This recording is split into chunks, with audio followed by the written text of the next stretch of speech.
Hi everyone, my name is Anna Surgunina and my goal is to help you make smart financial decisions. Today's chat is about whether or not your money has a flow. I know it may sound like a foreign concept, but bear with me here and let's kind of dive in deep. Now, these are the most common objections or frustrations or comments I get with working with my clients one-on-one. Number one is something like this: I'm tired of living paycheck to paycheck. No matter how much money I make, it always seems not to be enough.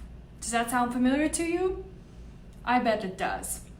Number two is I don't have a sense of how much money I spent. I don't know where it's going. I'm not tracking. Oh, and I'm also accumulating debt where I don't know where it's coming from. I think some of us are maybe relating to this one. And then the number three, the most popular, is that I just don't know how to get my finances in order, and it feels overwhelming and I just can't get around to doing it. Now, just because these are comments, frustrations, excuses that all of us or most of us make up, right, for whatever reasons, it doesn't mean that you can't look at your finances and your money objectively and say, look, it is a tool that is given to me, right? Either it's given to me through my hard work or some other resources, and it is my obligation and responsibility to make it work. So what I'm talking about today is creating a system of where you can actually see where all the money is going, how it's being spent, how it's being saved, and it actually has a purpose.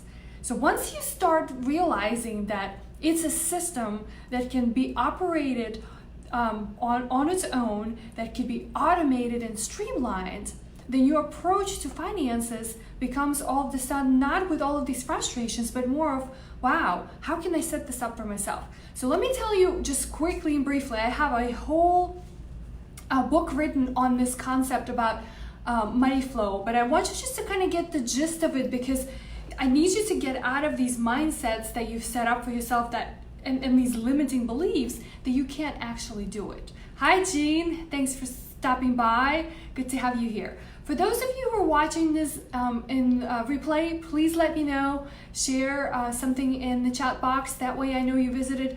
For those of you who are watching live, I appreciate you very much as well. Share this out. I know you know a friend or two who is struggling with streamlining their finances. That's the key. How can you streamline this so that it's not a frustration, so you're not putting your head in the sand and trying to avoid it, okay? So getting back to my money flow system. Now, I'm gonna talk about a very basic foundational piece here, because it could get more complex as you start building it up.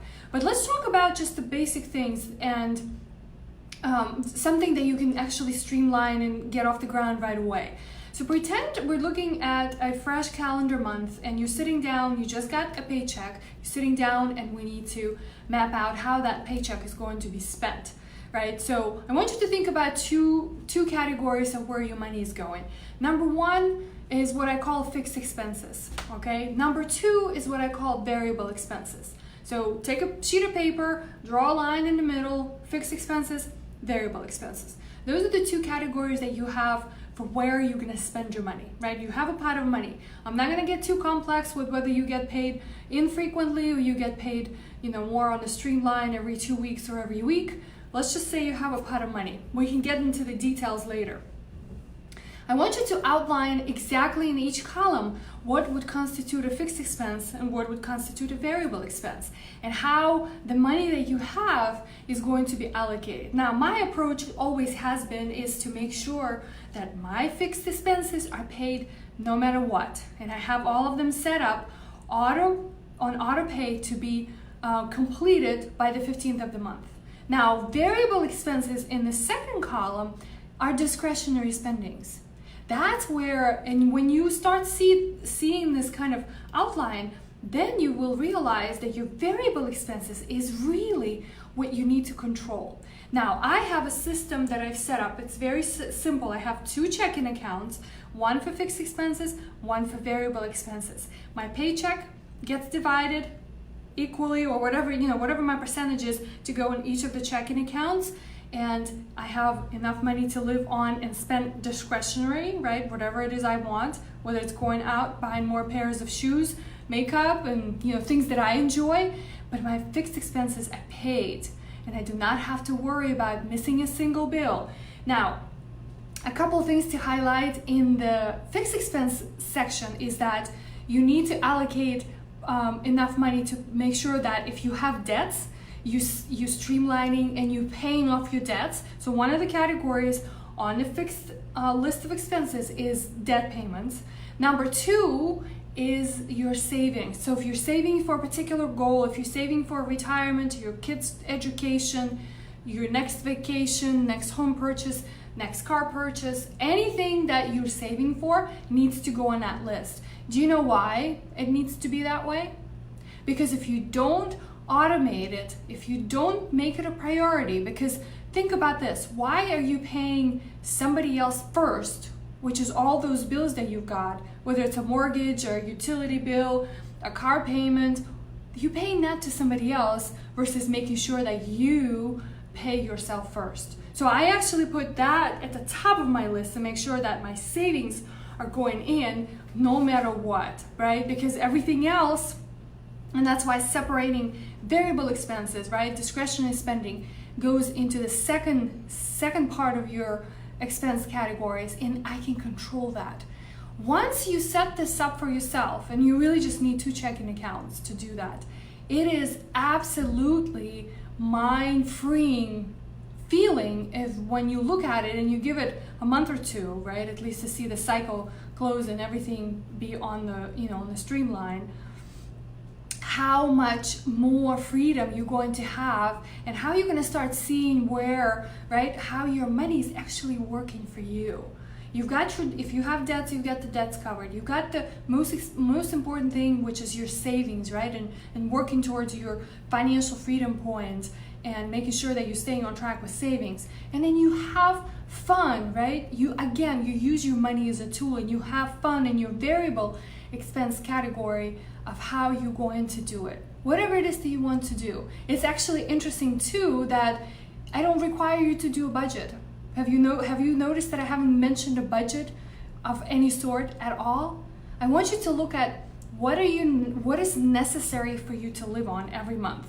Right? Some months might be more, some months might be better, maybe less. But if you got your fixed section over here, then the variable is the one that you can control and you can adjust.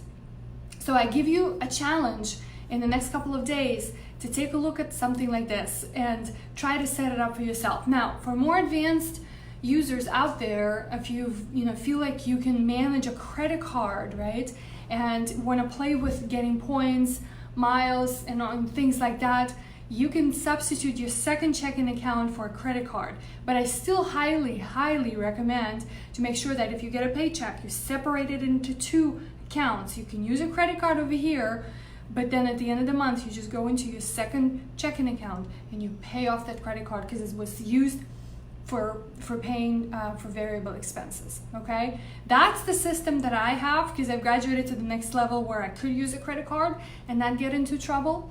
Some months it could be scary because when I look at the credit card bill and I know how much money is in the second checking account, it could be overwhelming. Now, something else I do, which I talked about also in our summer series discussion, are money dates. That's kind of the conversations that I have with my significant other to make sure that we're staying on the top of our system.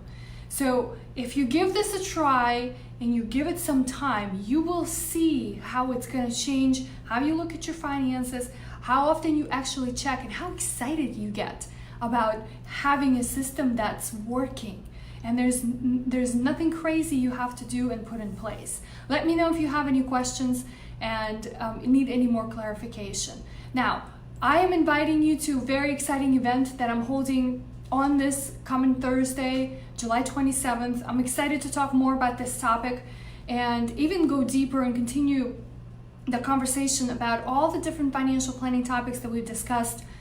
So I'm holding a masterclass on how you can level up your finances and create a roadmap to get you closer to your goals. So I'm going to share a link here in the comments as well. But if you go to mainstreet-money.com/masterclass, you can register for the webinar. It's a free event.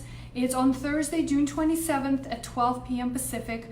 I would love for you to attend because we're going to talk about all of these things that money flow system has to present and a lot more. Thanks so much for tuning in. I appreciate you watching me live. Tomorrow we're talking about what is this one thing that you got going on, right? That you need to figure out, where you are not the master of everything, but a master of one thing, so you can streamline your finances, you can streamline your personal life. If you have a business, you can streamline your business. As you notice, there's a theme of streamline on my mind this week. So pop in tomorrow, same time. We're going to be talking about your one thing. Thanks so much for watching. I'll see you tomorrow.